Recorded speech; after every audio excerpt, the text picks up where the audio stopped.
क्षमा breaking Jain news. पूज्य श्री को अवगत कराना चाहूंगा कि आज यहाँ पर सागर जिले में पदस्थ समस्त अधिकारी कर्मचारी उपस्थित हुए हैं।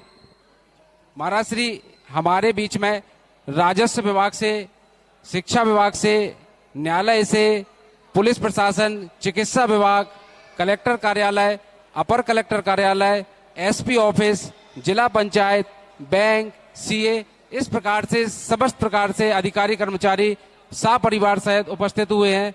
ये हम लोगों का परम सौभाग्य है कि आपने हम लोगों के लिए जो विशेष समय दिया है, उसके लिए हम सभी अधिकारी, प्रशासनिक अधिकारी कर्मचारियों की ओर से बारंबार नमोस्तु प्रणाम करते हैं।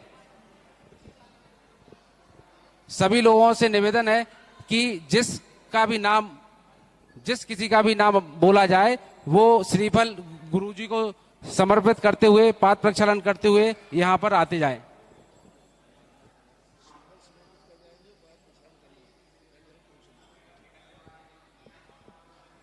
सभी लोगों से अनुरोध है कि क्रम भाई नाम बोला जाएगा, गुरुजी को श्रीफल और पाद प्रक्षालन करते हुए अथवा अपने स्थान पर बैठेंगे। इसके बाद हम गुरुजी से निवेदन करेंगे कि वो अपना उद्बोधन हम लोगों के लिए दे। यही हम लोगों की भावना है कि हम चाहते हैं कि गुरुजी को ज्यादा से ज्यादा समय सुने। तो हम व्यर्थ समय को ना करते हुए सबसे पहले मैं श्री पवन जैन, अतिरिक्त कमिश्नर,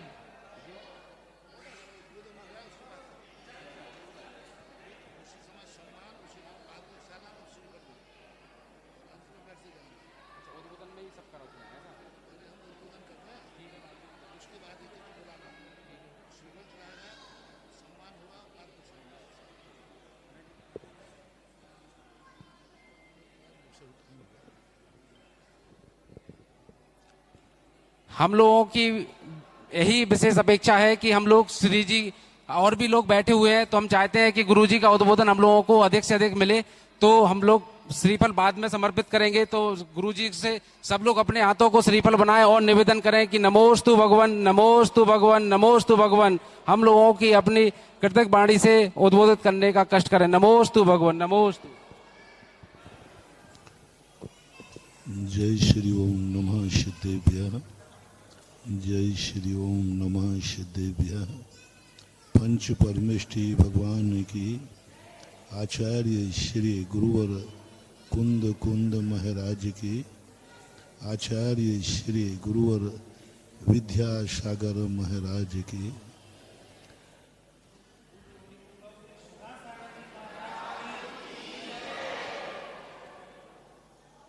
पूरे इस सृष्टि के अंदर दो प्रकार की व्यवस्थाएं हैं।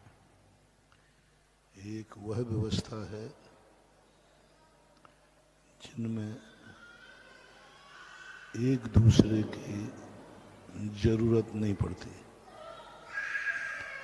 वहाँ कोई कानून नहीं होता, वो स्वयं कानून होते हैं। वहाँ सरकार नहीं होती, स्वयं सरकार होते हैं। वहाँ किसी का सहयोग नहीं चाहिए, वे स्वयं समर्थ होते हैं।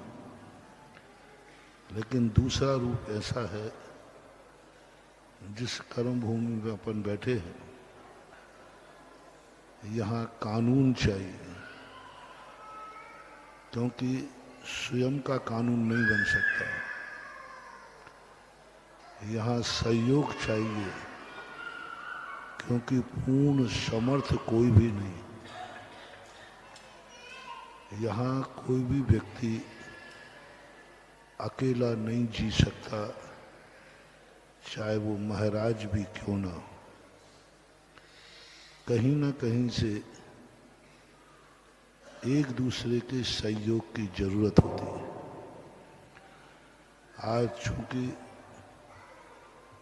आजीविका ने एक ऐसा रूप ले लिया है, जिस आजीविका में नौकरी समाहित हो गई। नौकरी वह निंदनीय मानी जाती थी, वह नौकरी निंदनीय कहलाती थी जो किसी दूसरे व्यक्ति के यहाँ की जाती थी। लेकिन राजा के यहाँ जो नौकरी की जाती थी वह निंदनीय नहीं मानी जाती थी, क्योंकि वो राजा की व्यवस्था है। राजा के यहाँ कोई नौकरी कर रहा है तो वो नौकर नहीं है, वो राज्य की व्यवस्था है।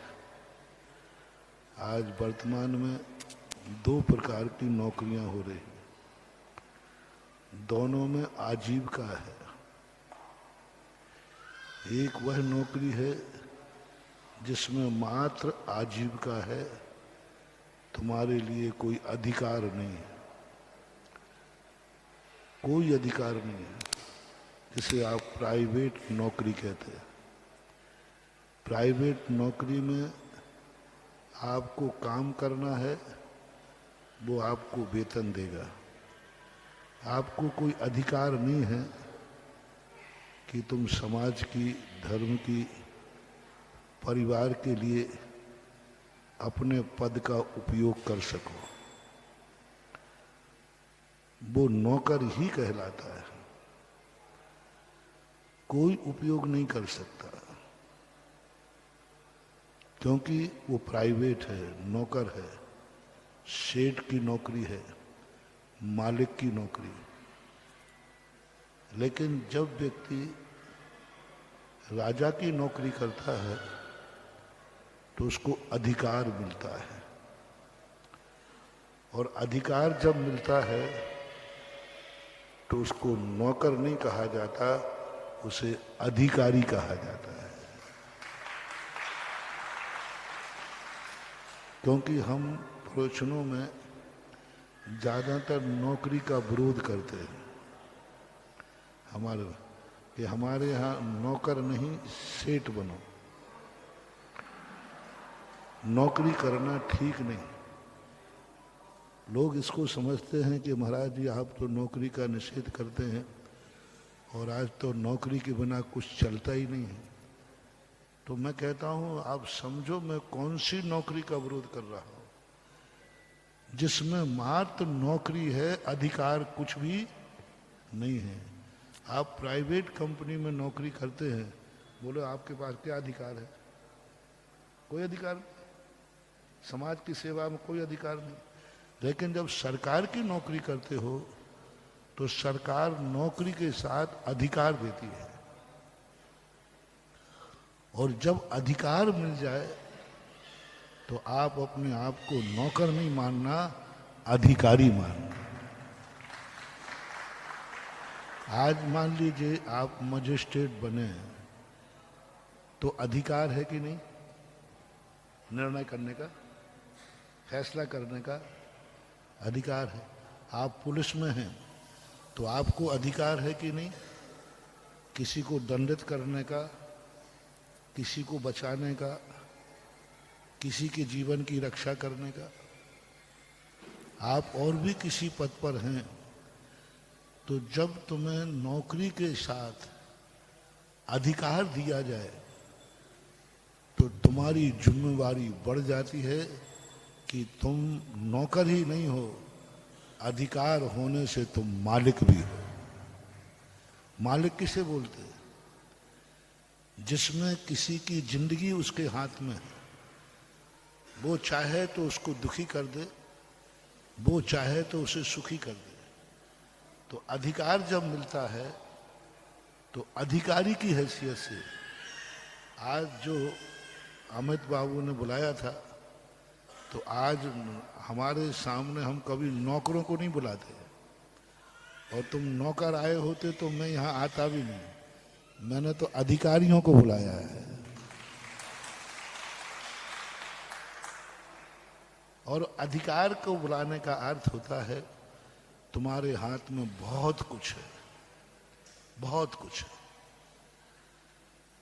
नौकर के हाथ में तो मात्र अपने रोजी रोटी चलाना है, लेकिन अधिकारी के हाथ में तो किसी की जिंदगी बना भी सकता है और किसी की जिंदगी मिटा भी सकता है, अधिकार है। तो उस अधिकारों का उपयोग करना, 3 उपयोग अपने अधिकार का करना चाहिए। पहला, अपने अधिकार से अपने आप को सुखी बनाना, अधिकार से। नौकर तो कभी सुखी हो ही नहीं सकता, क्योंकि उसका तो सब कुछ पराधीन है, क्योंकि वो नौकर है। लेकिन तुम अधिकारी हो तो सबसे पहले उस अधिकार से अपने आप की जिंदगी कैसे सुखमय बना सकते हो, अपने मन को कैसे प्रसन्न कर सकते हो, अपने 24 घंटे के अधिकार से, नौकर से नहीं। नौकर की जब फीलिंग हो तो नौकर की जिंदगी तो उसके हाथ में है ही नहीं।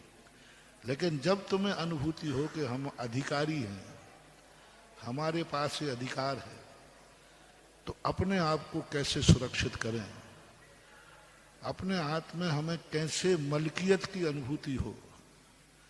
मैं किसी का अधिकारी हूं, यानी मैं मालिक हूं। तो हर अधिकारी को सबसे पहली अनुभूति होना चाहिए मालिक की।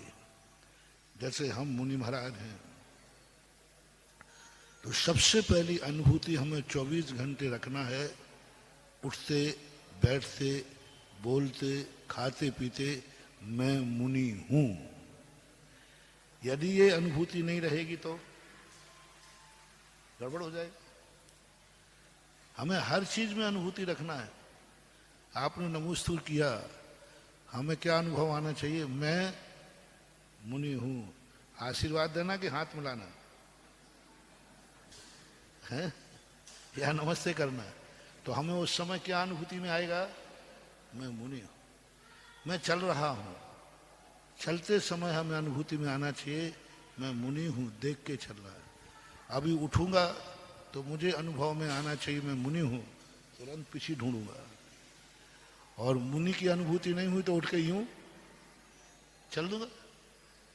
लेकिन अब उठते समय हमारा हाथ पीछे की तरफ जाना क्या बता रहा है कि मेरे अनुभव में क्या आ रहा है?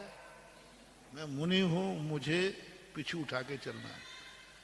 आहार को गया, आपने भोजन दिखाया, खाना शुरू नहीं कर सकता, मैं मुनि हूं, मुझे खड़े होकर हाथ में आहार।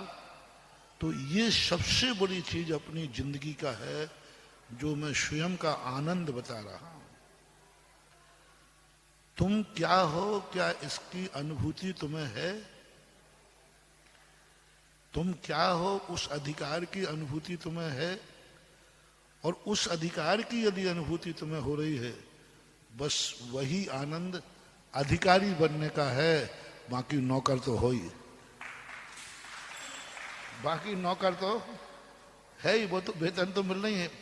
लेकिन नौकर में जो अनुभूति नहीं है, अधिकार की अनुभूति करो। मैं फलाने पद पर हूं, मैं टीआई हूं, मैं कमिश्नर हूं, मैं फलाना। हर व्यक्ति को अनिवार्य, यदि अधिकार है तो। यदि आप क्लर्क हैं तो भी आप ये बताएं आपको कोई अधिकार है कि नहीं? इतना तो अधिकार है कि फाइल को नीचे करना है, किसी फाइल को आगे बढ़ाना और किसी फाइल को, ये अधिकार तो है कम से कम आपको। क्लर्क चाहे तो एक फाइल को ऑफिसर तक महीनों में ना पहुंचा पाए, और प्रसन्न हो जाए तो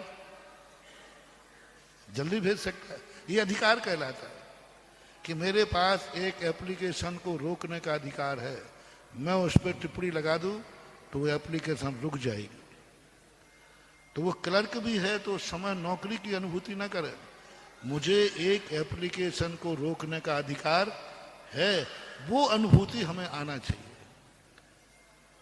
अब ये अनुभूति यदि तुम्हें आ गया तो उस समय उतनी देर के लिए तुम्हें मलकियत की अनुभूति होगी। और मलकियत का जो आनंद आता है वही जिंदगी का क्षण होता है कि तुमने जो कार्य किया उसमें स्वयं की आत्मा को सुखी किया और अधिकार का तुमने उपयोग किया। दूसरा पॉइंट लेना है कि उस अधिकार से हम अपनों को कितना सुख दे सकते हैं, अपनों को। पहला पॉइंट क्या है, मोटिवेशन, अपने को अधिकार से, उस पद से, उस अधिकार से अपने को कितना सुखी कर सकते हो। दूसरा पॉइंट है, अपनों को तुम्हारे पद से क्या लाभ है। पद से, वेतन से नहीं, वेतन से नहीं, वो तो आजीविका तो फिर सभी लोग कर रहे हैं, वेतन आदि से कोई लेना देना नहीं। अभी आप जिस पद पर बैठे हैं, क्या उस पद का कभी अपनों को लाभ हुआ? क्या अपनों ने आनंद मनाया? क्या अपनों को गर्व हुआ कि हमारा व्यक्ति किसी पद पर है? आज ये नहीं होता तो हम इस प्रकार का सुख नहीं उठा पाते। अपनी रक्षा करते हुए अपनों को अपने अधिकार का लाभ देना, और तुम्हारे जितने अपने हैं उनको तुम्हारे पद पर बैठने से गर्व महसूस हो, और उनके अंदर एक लगे कि मैं भली पद पर नहीं हूं लेकिन मेरा कोई पद पर है। अपनों को सुखी देना अपने अधिकार से, जो अधिकार मिला है। तीसरा काम है, अपने से अधिकार को हम जहां रहते हैं, हम जिस जाति के हैं, क्या उस जाति को कभी गर्व महसूस हुआ आपको? सपोज कीजिए आप जैन हैं, जैनी होंगे शायद सभी आप किसी पद पर हैं, आप, मैं कुछ भी नहीं, मैं क्लर्क से लेकर कलेक्टर तक, एक कांस्टेबल से लेकर एसपी तक, कोई भी पद पर है, क्या तुम्हारी जिस जाति से तुम जाने जाते हो, जिस जान तुम्हें लोग जैन कहते हैं, क्या जैन जाति को जहां आप गए हैं ड्यूटी पर, वहां के जैनियों को कुछ गर्व हुआ, हर्ष हुआ? हमारे यहां जैनी ऑफिसर आया है, एक आनंद की अनुभूति, एक आनंद की अनुभूति हो कि हमारे यहां इस ऑफिस में कोई जैनी है। आनंद आता है, समाज को भी आता है, खुशी होती है, अरे भाई अभी इस समय फलाना जैनी है थाने में, यहाँ वहाँ। तो अपनी जाति को, जिस जाति में तुमने जन्म लिया, तुम्हारे अधिकार का आनंद या अधिकार का लाभ, गौरव, क्या तुम्हारी जाति को है?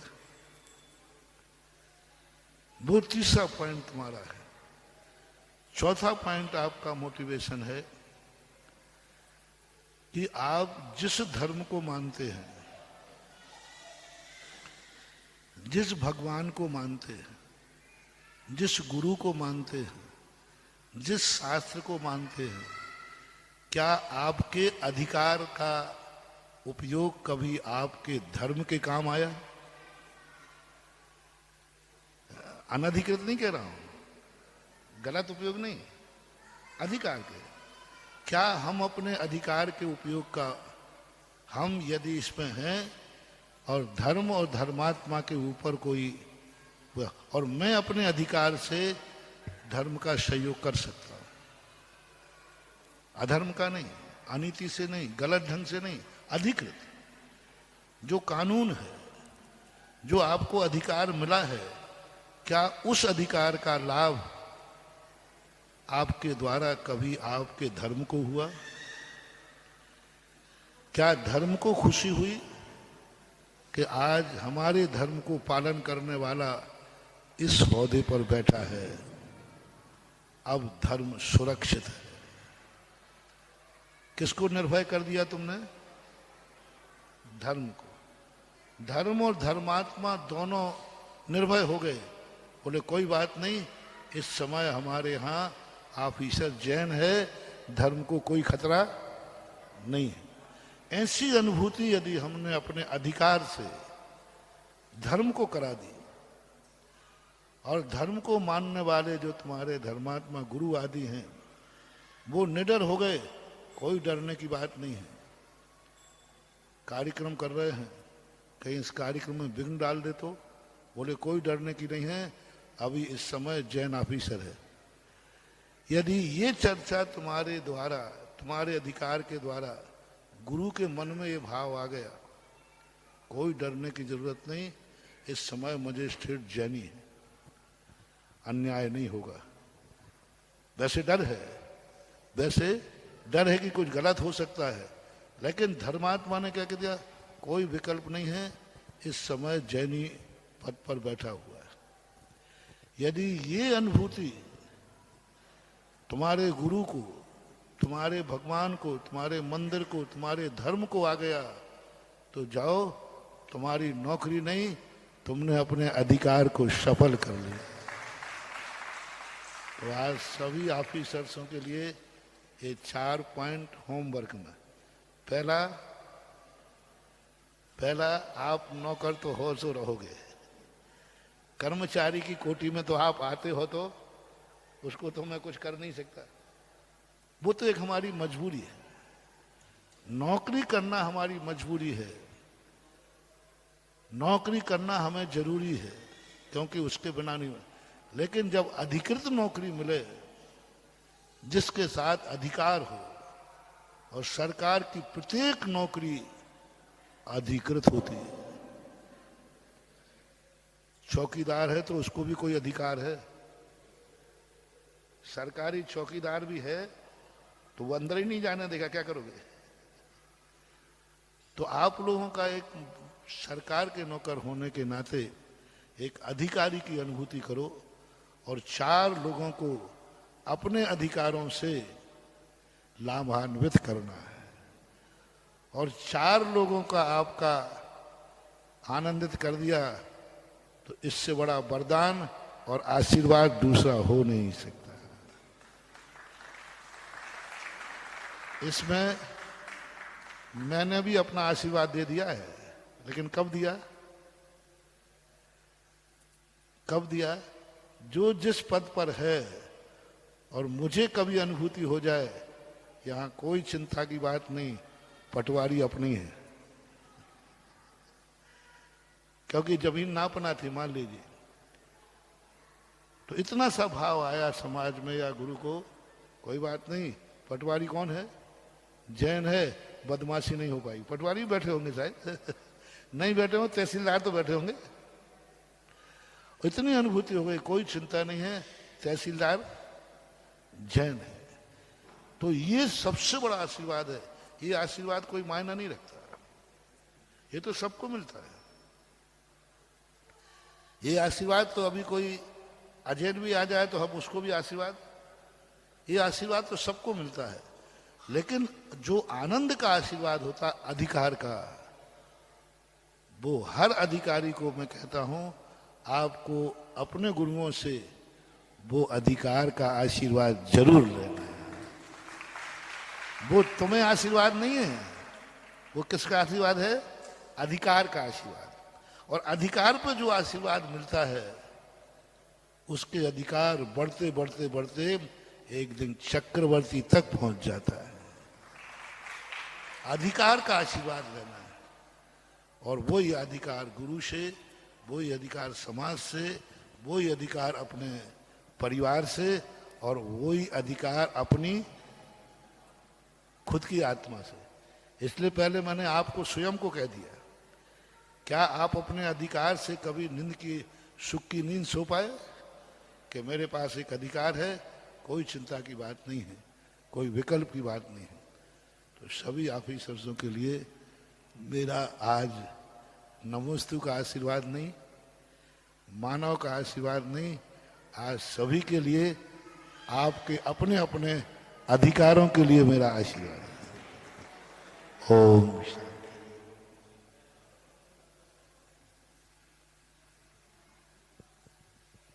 महाराज श्री, एक बात मैं और अपनी ओर से कहूंगा कि इन सभी अधिकारियों को ऐसा आशीर्वाद प्रदान करें कि ये अपने पदों में पदोन्नत होते हुए सर्वोच्च पद को प्राप्त करें। ऐसा आशीर्वाद भी इन सभी अधिकारियों को प्राप्त हो आपका। आइए हम सम्मान की श्रृंखला को प्रारंभ करते हैं। मैं सर्वप्रथम अतिरिक्त कमिश्नर के रूप में जो सागर में पदस्थ है, ऐसे श्री पवन जी, जिनके माध्यम से हमारी समाज गौरवान्वित हो रही है, मैं सादर आमंत्रित करता हूं, आप आए। अब आप आइए, हम समझते हैं, आपकी सरलता भी समझते हैं, लेकिन हम सभी ये चाहते हैं कि आप कौन हैं ये सभी लोग देख लें कि हम सभी जिन पे गौरवान्वित होते हैं ये पवन जी ये हैं। मैं आमंत्रित करता हूं सम्मान के लिए भाई सुरेंद्र जी कर्रापुर, सट्टू भैया आप आए और हमारे बीच में पधारे अधिकारियों का सम्मान करें। तिलक माला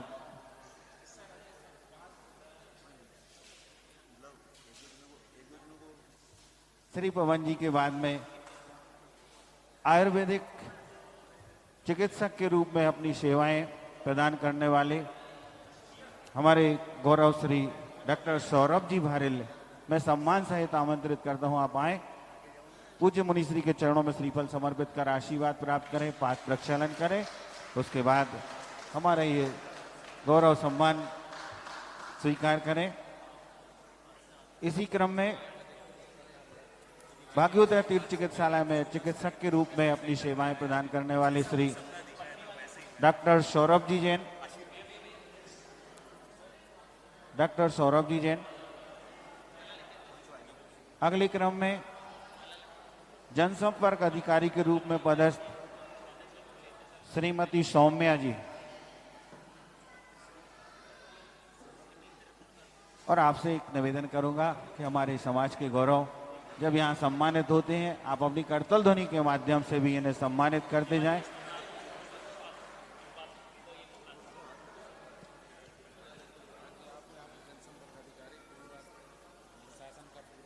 सम्मान के लिए मैं आमंत्रित करता हूं श्रीमान जिनेंद्र कुमार जी, श्री ऋषभ कुमार जी बांदरी और श्री राजकुमार जी मिनी, आप भी आए इस कार्य में अपनी सहभागिता दर्ज करें। श्रीमती सौम्या जी के बाद श्रीमती सौम्या जी, श्रीमती रिया रिपा जैन जो कि अभियोजन अधिकारी के रूप में सागर में पदस्थ हैं, मैं पूरे सम्मान सहित आमंत्रित करता हूं, आप आए। श्री नवीन जी,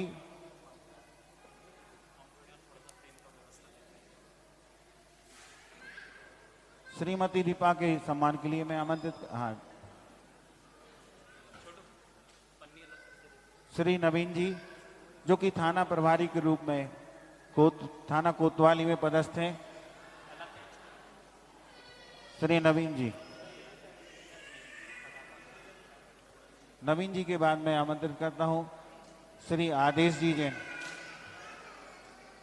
श्रीमती प्रीति जी जो कि एसआई के रूप में पदस्थ हैं और श्री नीरज जी ये भी एसआई के रूप में पदस्थ हैं।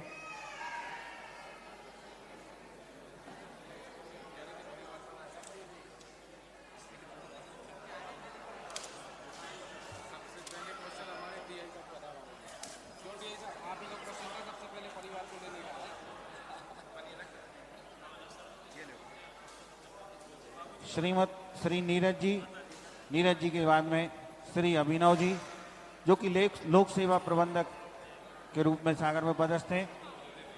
इसी क्रम में मैं आमंत्रित करता हूं डॉक्टर अमित जी जैन जो कि भाग्योदय तीर्थ चिकित्सालय में अपनी सेवाएं प्रदान कर रहे हैं।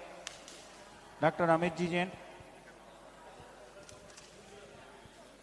डॉक्टर अमित जी के बाद मैं आमंत्रित करता हूं श्रीमती सोनल अभिनव जैन,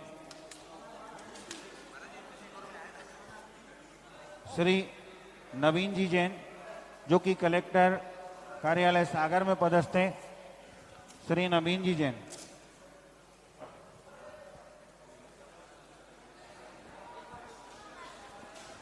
श्री नवीन जी के बाद में श्री अमित जी जैन जो कि अभियोजन अधिकारी के रूप में पदस्थ हैं।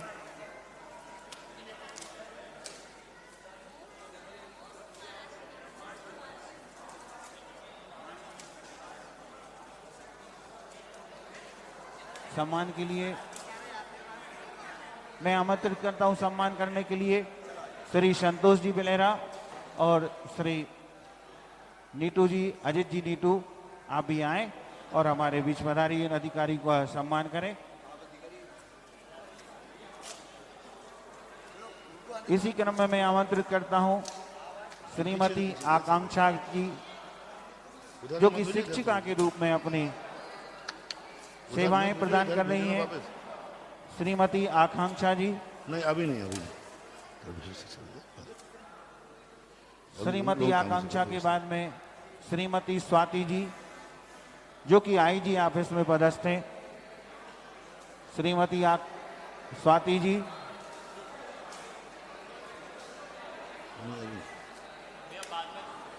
श्रीमती स्वाति जी के बाद में आमंत्रित करता हूं श्री आशीष जी, जो कि ट्रेजरी ऑफिसर के रूप में पदस्थ हैं।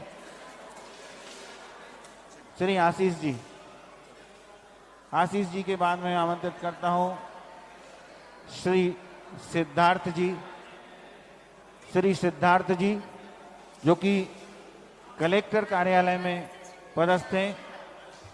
हमारे सागर नगर में ही कलेक्टर ऑफिस में पदस्थ श्री सिद्धार्थ जी।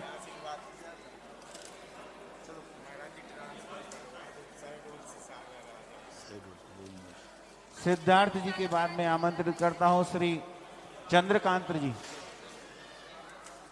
श्री चंद्रकांत जी, जो कि कलेक्टर कार्यालय में पदस्थ हैं। श्री चंद्रकांत जी, श्री चंद्रकांत जी के बाद में श्री जलज जी,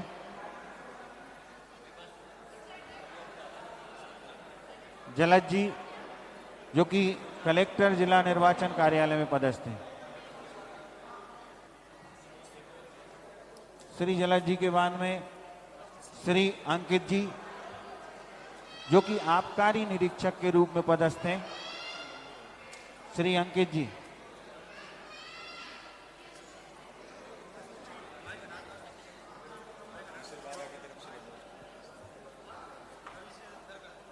अंकित जी के बाद में आमंत्रित करता हूं श्री शुभम जी, जो कि पटवारी के रूप में शासकीय सेवा में पदस्थ हैं।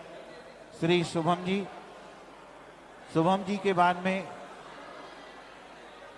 आबकारी निरीक्षक के रूप में पदस्थ सुश्री श्रद्धा जी,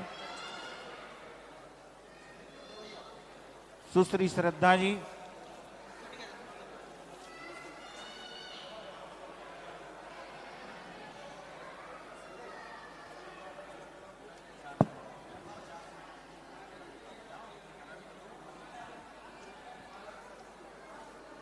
श्रद्धा जी के बाद में आमंत्रित करता हूं सुश्री आयुषी जी, जो कि शिक्षिका के रूप में अपनी सेवाएं प्रदान कर रही हैं।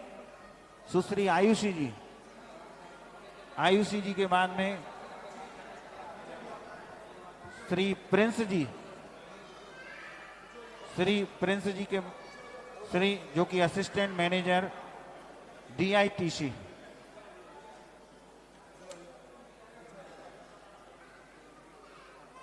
श्री प्रिंस जी, प्रिंस जी के बाद में आमंत्रित करता हूं श्री अमितोष सोदिया जी, जो कि चार्टर्ड अकाउंटेंट के रूप में अपनी सेवाएं प्रदान कर रहे हैं।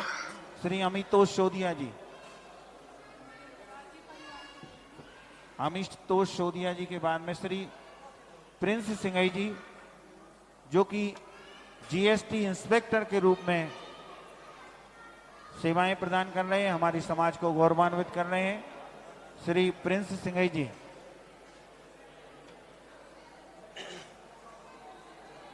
श्री प्रिंस जी सिंघई,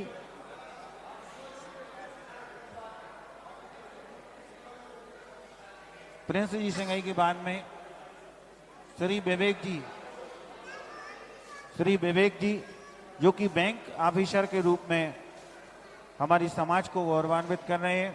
श्री विवेक जी, विवेक जी के पश्चात मैं आमंत्रित करता हूं श्रीमती प्रतिष्ठा जी, जो कि CEO जिला पंचायत में पदस्थ हैं। श्रीमती प्रतिष्ठा जी,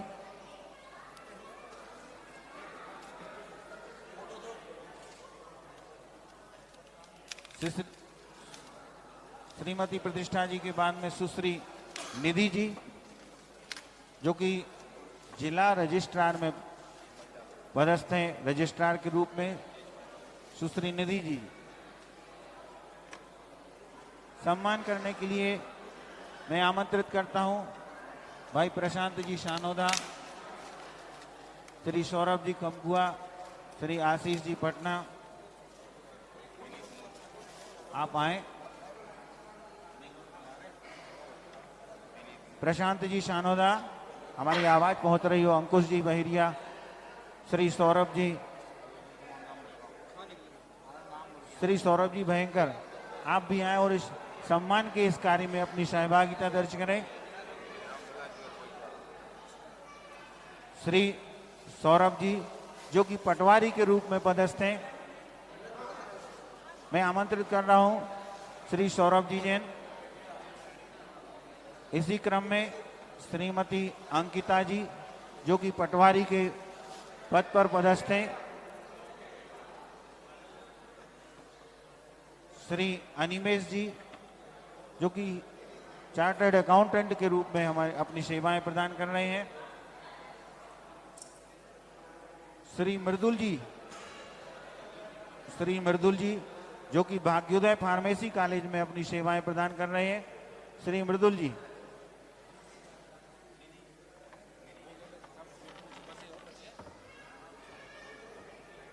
श्री सौरभ जी अपर कलेक्टर कार्यालय सागर में पदस्थ हैं।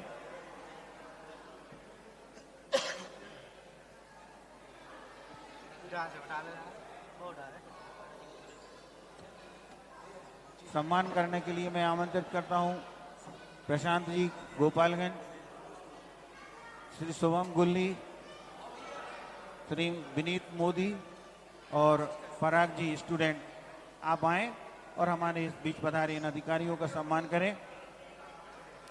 श्री सौरभ जी जो कि अपर कलेक्टर कार्यालय सागर में पदस्थ हैं। उसके पश्चात मैं आमंत्रित करता हूं श्री प्रियांशु सिंघई जी।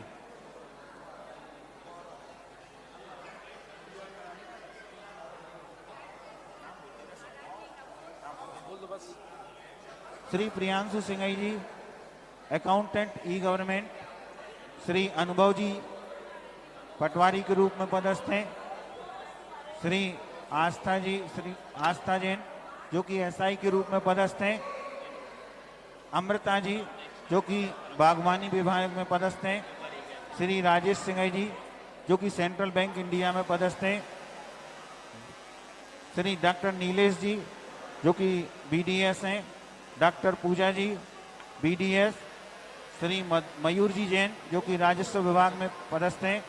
सुश्री आभा जैन जो कि अभियोजन विभाग में, और इसी विभाग में श्री अमित कुमार जी, श्री रविंद्र जी, श्री सुनील कुमार जी जो कि शिक्षा विभाग में पदस्थ हैं। श्री अरविंद जी शिक्षा विभाग में पदस्थ हैं। श्री संजय जी पटवारी, श्री आकाश जी जो कि पटवारी के रूप में पदस्थ हैं, और श्री अभिमन्यु जी जिनके नामों का मैंने वाचन किया है, और जो अधिकारी हमारे इस जिनका नाम हम ना ले पाए हो या आप सुन नहीं पाए हो, मैं उन्हें सादर आमंत्रित करता हूं कि आप आए और हमारे इस समाज के द्वारा आपके सम्मान के लिए जो किया जा रहा है यह हमारा सम्मान स्वीकार करें, और पूज्य मुनिश्री के चरणों में कृतज्ञता पूर्वक बारंबार नमोस्तु नमोस्तु नमो।